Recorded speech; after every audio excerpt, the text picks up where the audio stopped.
iki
Karibu Frank ndio waagize katika kukomera amashyi.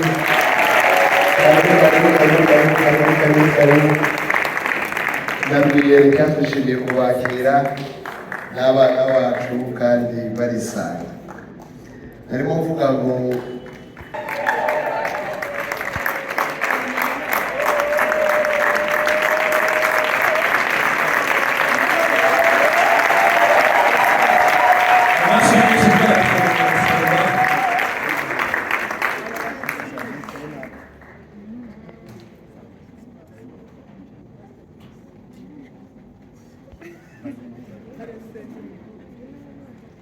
Yesu ashimwe. Amen. Ndabarukije izina rya Yesu. mureke twahaguruke atwigishe ubwenge twicaye cyane cyangwa murahaje cyane Mwaguje mwese mwavuke aho muri mwese. Ndirimba ndabasubije mu by'ukuri nari mbakumbuye bikomeye. Imana ibamugisha. Wenda ibindi tuzabivuga ejo. Ndashima Imana ko nabashije kugera hano, ndisigura ko naje nize, ntabwo byanturutseho. Nari nkeneye kuza ku munsi wa mbere w'igiterane ariko impamvu ziba nyinshi. Ariko ndabashimiye, ntabwo nari nzi kuririmba kuko nari ndushe kuva mvuye kuri airport sindagira n'icumbi. Ariko ndashima Imana ko mbabonye murasa neza, ibintu byinshi byarahindutse, ni kandi ibintu byasigaye biba byiza twaragiye cyane none ga natwe badushakire famiye y'abadiaspora baduhe apere n'abakeru murakoze.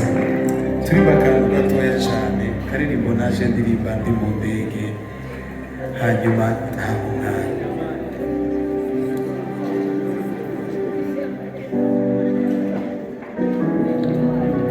nakaririmbo muzi karoroshye kavuga ngo mureke izina ryawe rihimbazwe, twirenge zacu zongeye gukandagira kuri uyu musozi nawe, si kubw'amaboko si kubw'imbaraga zacu, ni kubw'ubushake bwawe. Uhimbazwe nawe ko twongeye guhura, duhimbaza izina ryawe.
reka aberetse gato ibikorwa byose Light ikora ni nabyo Rooted ikora.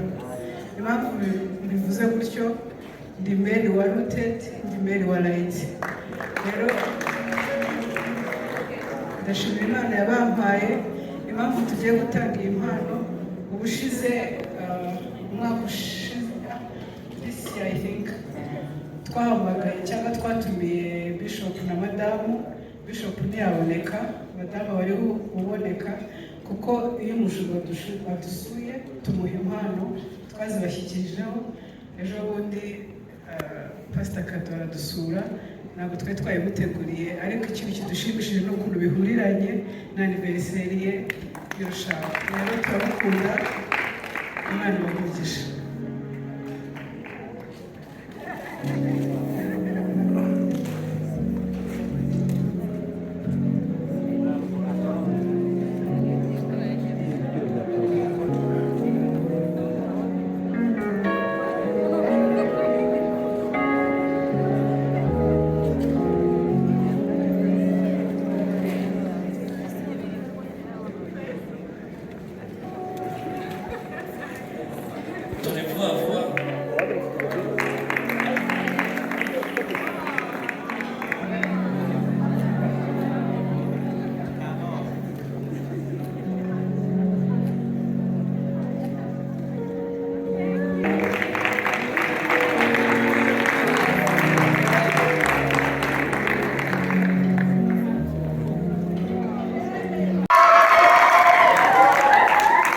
Muhaguruke mwenyine ku maguru yanyu, Rooted family.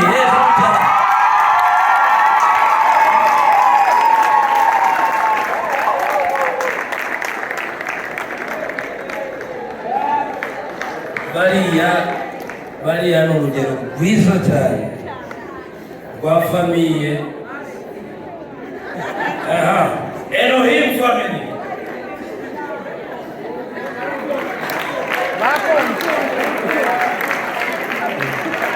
Kuja nese sio aya muzima wahagurutse kuriya ubona abakire cyane n'ubuya ni ubushobozi busaba. Turabakunda abari bafondateri b'abafamili bose barahagaze na tati fondateri.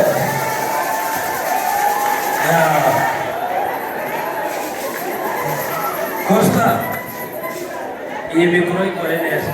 Iriya famiye mureke muceceke gawa, yihangane gawa tuze naringiye kuvuga ibigwi na Elohimu, ariko Elohimu babanje kugira gahunda yo gusangira gusa yo gutazara. Sozowe ntabwo yigeze isenyuka imyaka 8 irashize. Mubakomera amashyi cyane. Murakoze, famiye zacu turazakiriye. Tugiye gusaba ababyeyi bacu ba papa aba mama, abapere n'abamere b'amafamiye, muhaguruke tubakire tubishimiye.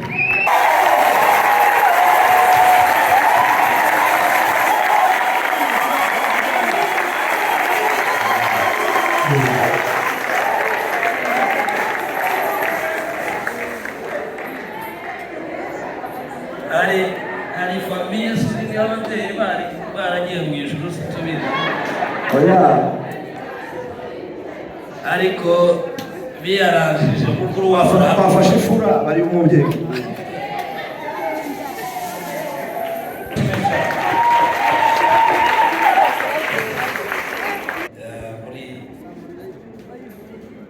muri urusengero rwacu. Niriwe ntwara umwanya nanone nyihangane dutuze batwigisha. Umuntu wabanzaga kubwiriza avuye mu rubyiruko siko byagenze. Mukomera abashumba bacu amashyi ko barimo badutoza neza.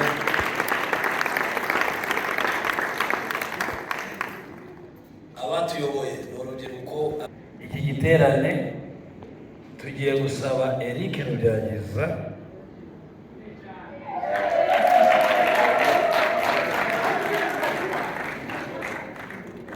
mumukomere amashyi mwishimye.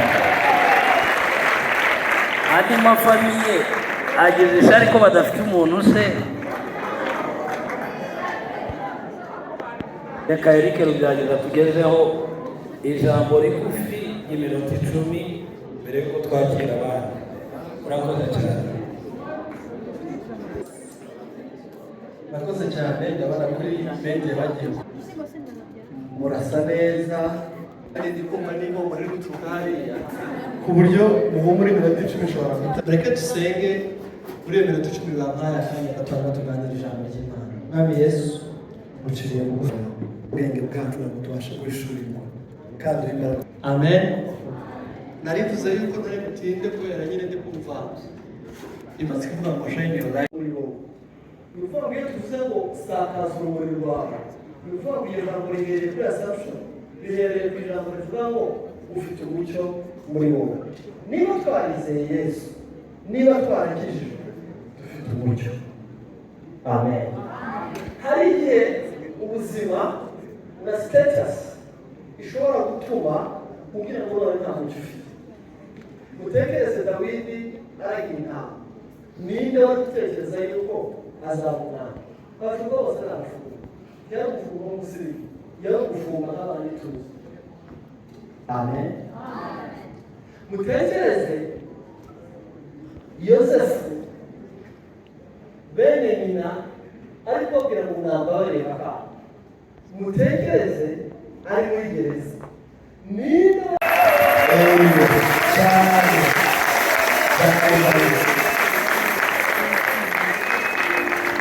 ya ibintu byiza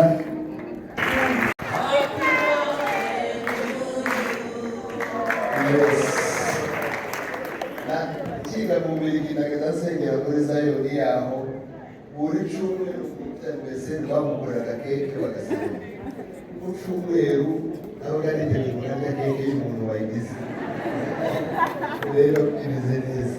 So sinzi rero gahunda uko imeze nashaka gusubiza umwanya ahari neza ko undi mwanya naza gusenga.